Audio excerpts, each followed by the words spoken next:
Antes de trazer a Herédia para comentar esse assunto, vou trazer um convidado para a gente poder repercutir junto aqui, viu, Herédia? Todas essas informações. A gente continua, então, falando sobre esse caso da Americanas, com Thaís Herédia, que está comigo aqui no estúdio, e com o Pedro Paulo Silveira, que é diretor de gestão de recursos da Nova Futura Investimentos. Pedro Paulo, primeiro quero te ouvir de que maneira você interpretou todo esse documento que foi publicado com muita sinceridade e, uma costura ali cheia de pitadas que repercutiram. E como é que a empresa vai ter de continuar as operações, com essa condição as operações em meio a esse rombo bilionário? Bom dia, obrigado pelo convite, é um prazer estar aqui com vocês duas. Eu não sei se vocês chamaram a pessoa certa, isso parece página policial, né? Não é a minha especialidade, infelizmente, eu não tenho muito para contribuir com isso, mas em relação à disputa judicial, se foi fraude, o que vai ser alegado pelas partes envolvidas, de fato não é a minha especialidade. O que eu posso avaliar de maneira bastante clara, primeiro, a estratégia do núcleo corporativo das Americanas, para mim foi bastante clara e previsível, né, diante de uma possibilidade de resgate antecipado de todas as dívidas. Eles tomaram uma medida cautelar de evitar que os resgates acontecessem e que o caixa colapsasse. Então, eu achei previsível. E a reação dos credores também é previsível. Vai começar uma batalha judicial grande agora para ver como sair do caminho. Existem algumas possibilidades para tentar achar uma saída para as Americanas. A primeira é entender, de fato, por que a empresa vem há tanto tempo tendo resultados tão negativos, né? A última amostra que eu peguei de 12 anos, ela teve 11 prejuízos e apenas um lucro, né? Isso explica, em grande medida, porque ela recorreu a essa maquiagem do balanço para cobrir o patrimônio da empresa. Se ela tivesse que levar a ferro e fogo o que estava acontecendo, ela teria que ter feito um aumento de capital.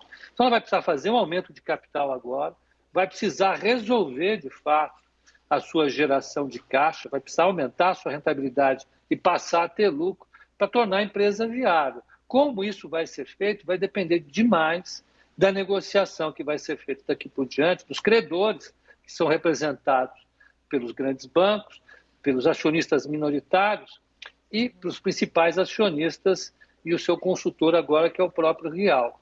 Então, a expectativa que eu tenho é que haja um aporte de capital na empresa, precisa ser feito entre 10 e 15 bilhões, pelo menos, para tornar a estrutura de capital viável.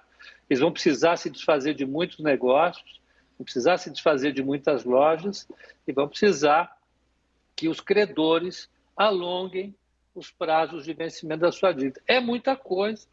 E hoje o mercado já está refletindo isso com mais uma queda razoável dos preços negociados agora na Bolsa. Oi, Pedro, bom dia para você, Thaís falando aqui. Gostei da sua provocação de dizer isso é caso de polícia. Essa petição do BTG certamente é só a primeira a passar a porteira aberta para a judicialização desse processo e com pitadas de fígado, né? Que a gente sabe que acontece especialmente entre grandes grupos no Brasil, e o ataque deles foi direto aos acionistas do grupo 3G, que são inclusive referência como executivos aqui no Brasil. Tem uma preocupação muito grande de pequenos acionistas, até dos consumidores. A gente já separou aqui essas duas vias, né? Por onde corre a preocupação dos consumidores e por onde corre a preocupação dos acionistas. Você terminou sua fala citando mais um dia de queda das ações. Durante esse processo, aquele acionista minoritário que colocou ali na sua carteira uma açãozinha da Americanas, é hora realmente de vender? O preço já foi, quer dizer, vai ser um período ainda de muita volatilidade? Thaís, eu até por um problema regulatório fico impedido de dar sugestões de investimento nesse caso. Mas o que a gente já sabe, Thaís, é que a situação é muito complicada, né?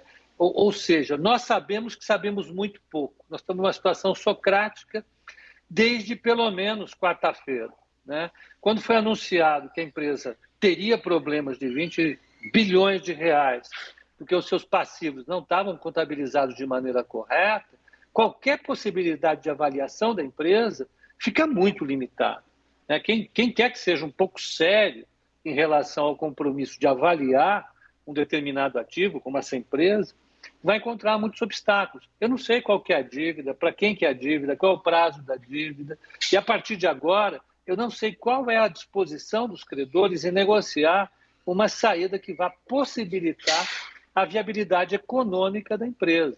Porque além de discutirmos problemas de curto prazo, como nós temos que discutir agora, ou seja, a solvência mesmo da empresa no curto prazo, como é que ela vai pegar oxigênio para continuar sobrevivendo e competindo, ela vai ter que dar uma solução econômica para um problema que ela nunca resolveu. Ela precisa ter lucro. A partir do momento que ela resolver essas duas questões, que são fabulosamente complicadas, é que a gente, aqui de fora, vendo as informações oficiais publicadas nos seus balanços, nas suas informações financeiras, é que a gente vai conseguir definir quanto vale a empresa e, a partir daí, tomar uma posição, dizer, ó, Thaís, esse papel parece bom, olha, não parece bom pelas informações que a gente tem. Eu acho que é um momento de respirar agora, infelizmente, não há muito o que fazer e esperar, como disse o Meirelles, boa sorte, né? Pedro, quando a gente ouve você, quando a gente ouve Thaís Herédia, a gente sempre vê que vocês explicam que esse bichão que a gente chama, né, de mercado financeiro precisa de segurança, de estabilidade, de uma previsibilidade e que gosta de navegar nessa água mais tranquila e não turbulenta. O que significa, quando a gente vê uma potência como o BTG, chamar os 3 homens mais ricos do Brasil, com um patrimônio de 180 bi, de que eles são ungidos como uma espécie de semideuses do capitalismo mundial do bem e que são pegos com a mão no caixa. Você pode traduzir para a gente isso, por favor? É rebuscado, né? Essa é uma linguagem de advogado, né? Economista sempre brinca com advogado, mas, de qualquer maneira, eles têm uma experiência, venderam uns livros de educação financeira em torno da sua experiência. Eles são grandes financistas do Brasil. Eles começaram na década de 80 com um negócio relativamente modesto, que era a Garantia, que era uma corretora, depois virou um banco. Eles compraram as Americanas, compraram a Brahma, depois a Antártica, transformaram essa empresa de bebidas na maior empresa de bebidas do mundo. Eles têm uma história extremamente estimulante para quem quer que olhe de fora, queira começar no mundo das finanças. É por isso que, então, os advogados do BTG dizem que eles são capitalistas tão importantes assim, além de serem 3 dos homens mais ricos do Brasil. Ocorre, porém, que essa notícia revela também a maior fraude, potencialmente, da história brasileira, do ponto de vista das finanças em termos absolutos. Né? É uma fraude corporativa extremamente... Primeiro, vamos ver se é fraude de fato, né? Então, tudo indica que sim, uma fraude de balanço monumental e que vai gerar um problema reputacional. Ou seja, a partir do momento em que os participantes das suas empresas começarem a olhar o potencial das empresas geridas por eles, vão passar a ficar um pouco mais cautelosos. Quem são os participantes das empresas? Que nós chamamos aí stakeholders. São os acionistas, são os credores, são os funcionários, e aí estão os executivos também. Encontrei isso na internet. Olha aqui, Opa! Por favor. O auxílio do celular ali para você, mas vamos lá. A Siri sempre entra no meio das minhas conversas. E tem o governo também que participa como tomador de impostos dessa empresa. Então, a partir desse momento, todos esses stakeholders vão olhar para esses 3 gigantes, esses 3 titãs da nossa economia, um pouco mais de decepção e incredulidade, né, para dizer o mínimo. Vão ficar pouco crédulos em relação ao potencial deles gerarem valor daqui para frente. Elisa, você vê como o live é chique? O Pedro Paulo citou situação socrática, né? Quando lembrou da frase de Sócrates, só sei que nada sei. Esse programa é chique demais, gente. Chiquérrimo a barra demais. Elevadíssima do debate. brincadeira à parte, né, meu caro, porque não tem nada de engraçado que está acontecendo com Americanas, mas não podia perder a chance de chamar atenção para isso. O caso Americanas está sendo comparado com a Enron, que foi um grande escândalo contábil nos Estados Unidos. É a Enron Tupiniquim, que a turma de mercado está falando aqui. E o escândalo da Enron nos Estados Unidos promoveu uma mudança radical, não só nas referências de contabilidade, na regulação, na legislação. Você acha que a Americanas tem o potencial de promover a mesma coisa nesse que é um mercado de capitais tão incipiente no Brasil ainda? Thaís, nós acompanhamos toda a regulação que é feita lá fora. As nossas práticas de mercado são todas atualizadas com o que há de melhor no mundo. Não há muito o que mudar. O que nós precisamos fazer é melhorar a estrutura da nossa regulação.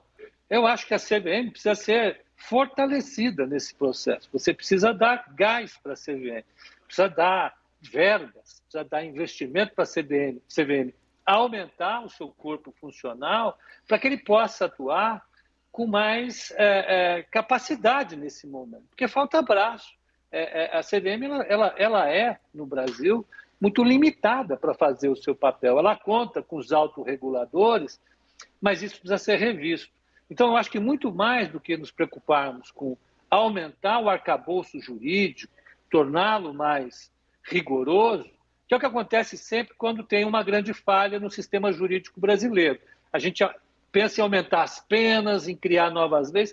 A gente já tem um arcabouço jurídico bastante desenvolvido para a nossa economia. O que precisa fazer agora é cumpri-lo, né? Cumprir em todas as instâncias. A CVM precisa ter as ferramentas para executar aquilo que ela precisa executar e a justiça precisa ser um pouco mais célere no sentido de executar aquilo que ela precisa executar. Então, Thaís, resolvendo, a gente tem as leis, o que precisa agora é cumprir. Vou só fazer um tecla-SAP aqui, Elisa, rapidamente, do nosso convidado, já pedindo perdão aqui a você, Pedro, mas eu sei que você vai entender. A CVM, que o Pedro tem se referido, é a Comissão de Valores Mobiliários, que é considerada a xerife do mercado de capitais, é a agência reguladora do mercado de capitais no Brasil. Já com a sua licença, Pedro, Elisa. Fantástico, claro. Fazendo aqui o complemento. E eu agradeço a gentileza de, mais uma vez, Pedro Paulo Silveira, que é diretor da Nova Futura Investimentos, conversar com a gente aqui na CNN e compartilhar a sua intelectualidade, viu, no mundo das finanças. Pedro, muito obrigada. Bom dia. Obrigado a vocês, um bom dia. Obrigado pelo convite.